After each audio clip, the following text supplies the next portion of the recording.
2026 சட்டமன்ற தேர்தலை முன்னிட்டு திமுகவிற்கு எதிராக அதிமுகவினர் பல்வேறு பிரச்சாரங்களை முன்னெடுத்து வரும் நிலையில் அது மக்களிடம் சென்று சேர்ந்து இருக்கிறதா என்பது குறித்து விளக்குகிறது இந்த செய்தி தொகுப்பு.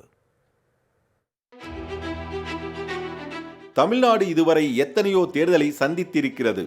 ஆனால் வரும் சட்டமன்ற தேர்தல் என்பது தமிழக அரசியலில் இதுவரை இல்லாத அளவிற்கு முற்றிலும் பலத்த எதிர்பார்ப்பும் பரபரப்பும் அதிகரிக்கும் என்பதில் மாற்று கருத்து இல்லை.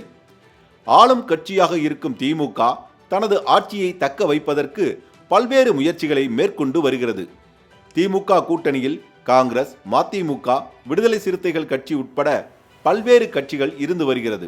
இந்நிலையில் திமுக கூட்டணிக்குள் தேமுதிகவும் வந்திருப்பது கூடுதல் பரபரப்பை அதிகரித்துள்ளது.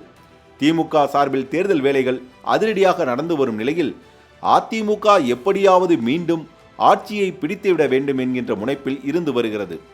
தேசிய ஜனநாயக கூட்டணியில் பாஜக, அதிமுக, அன்புமணி தலைமையில் பாமக, தமாக உள்ளிட்ட கட்சிகள் உள்ள நிலையில் தேமுதிக என்டிஏ கூட்டணியில் இருந்து விலகியது.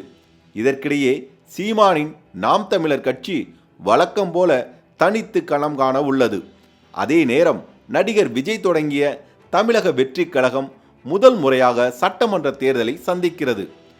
கரூர் சம்பவத்தால் சரிவுகளை சந்தித்து வந்த தவேக என்டிஏ கூட்டணிக்குள் வரும் என எடப்பாடி பழனிசாமி எதிர்பார்த்து வந்தார். ஆனால் இதுவரை விடிகொடுக்காத விஜய் வரும் தேர்தலில் தனித்து களம் காணப்போவதாக கூறி வருகிறார். ஆக திமுக, அதிமுக, தவேக, நாம் தமிழர் கட்சி என 4 முனை போட்டி நிலவி வருகிறது. ஆளும் கட்சியான திமுக தமிழகத்தில் உள்ள 234 சட்டமன்ற தொகுதிகளிலும் பிப்ரவரி மாதம் முழுவதும் தமிழ்நாடு தலைகுனியாது என்ற தலைப்பில் பரப்புரை பயணத்தை தீவிரப்படுத்தி வருகிறது. அதேபோல் எதிர்க்கட்சியான அதிமுகவும் விலைவாசி உயர்வை மையமாக கொண்டு ஆளும் திமுக அரசுக்கு எதிராக டிஜிட்டல் முறையில் பிரச்சாரத்தை தொடங்கியுள்ளது. குறிப்பாக அதிமுகவின் இந்த பிரச்சாரத்திற்கு மக்களிடையே வரவேற்பு அதிகரித்துள்ளதாக தகவல் வெளியாகி உள்ளது.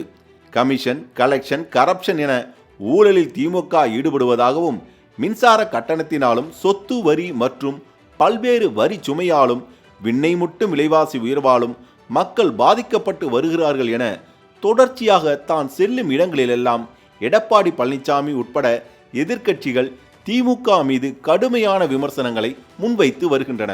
திமுக ஆட்சியின் இந்த அவலங்களை மக்களிடம் கொண்டு சேர்க்கும் விதமாக விடியா ஆட்சி, உங்கள் வீட்டு பில்லே சாட்சி என்ற தலைப்பில் பிரச்சாரம் முன்னெடுக்கப்பட உள்ளதாக எடப்பாடி பழனிசாமி அறிவித்தார். தமிழக சட்டமன்ற தொகுதிகளுக்கு உட்பட்ட ஒவ்வொரு பூத் வாரியாக ஏஐஏடிஎம்கே கனெக்ட் செயலியை பயன்படுத்தி கையடக்க பிரிண்டர்கள் மூலமாக அதிமுக ஆட்சியையும் தற்போது நடைபெற்று வரும் திமுக ஆட்சி காலத்தையும் ஒப்பிட்டு அதிமுகவினர் வீடு வீடாக பிரச்சாரத்தில் ஈடுபட்டு வருகின்றனர்.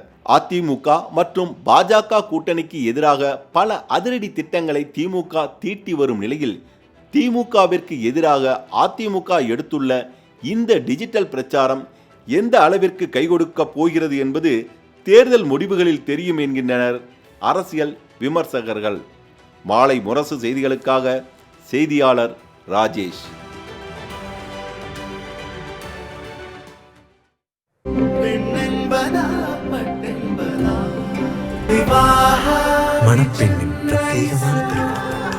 விவாஹா தி சென்னை சில்க்ஸ்.